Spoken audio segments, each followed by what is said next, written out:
Sophie sat at the corner table of a bustling cafe, her laptop open and fingers poised over the keyboard.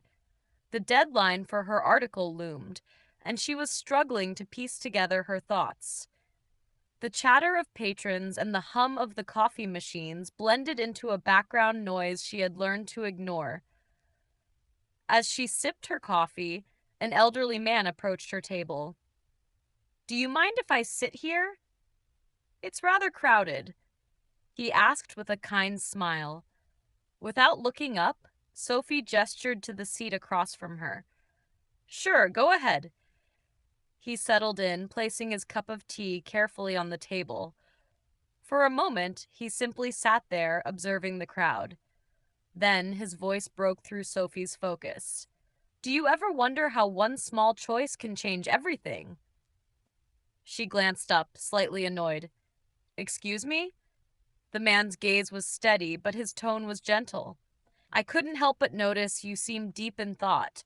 You reminded me of myself many years ago when I was at a crossroads." Sophie hesitated.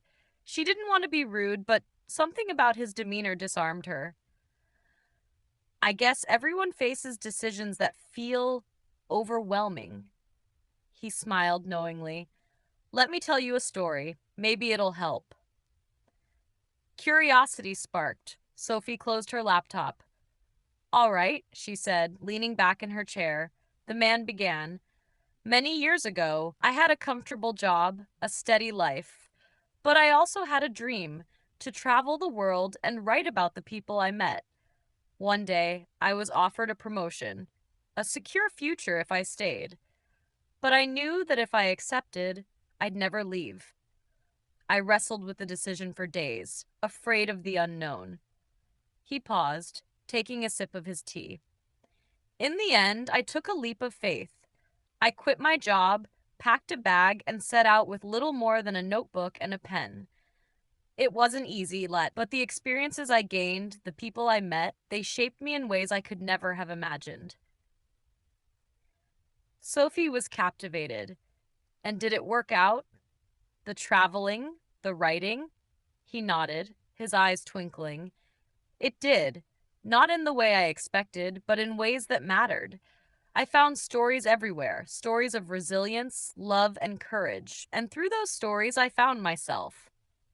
She felt a lump in her throat. "That's incredible. But what if it hadn't worked out? Weren't you afraid of failing?" "Of course," he said with a chuckle. "Fear is natural, but staying still out of fear is the real failure.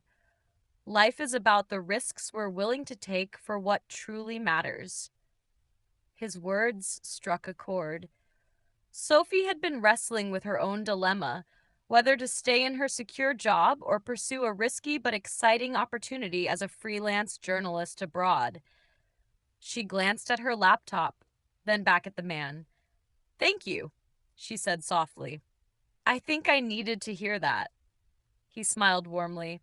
"Sometimes we just need a little nudge." As Sophie gathered her things, she looked back to thank him once more.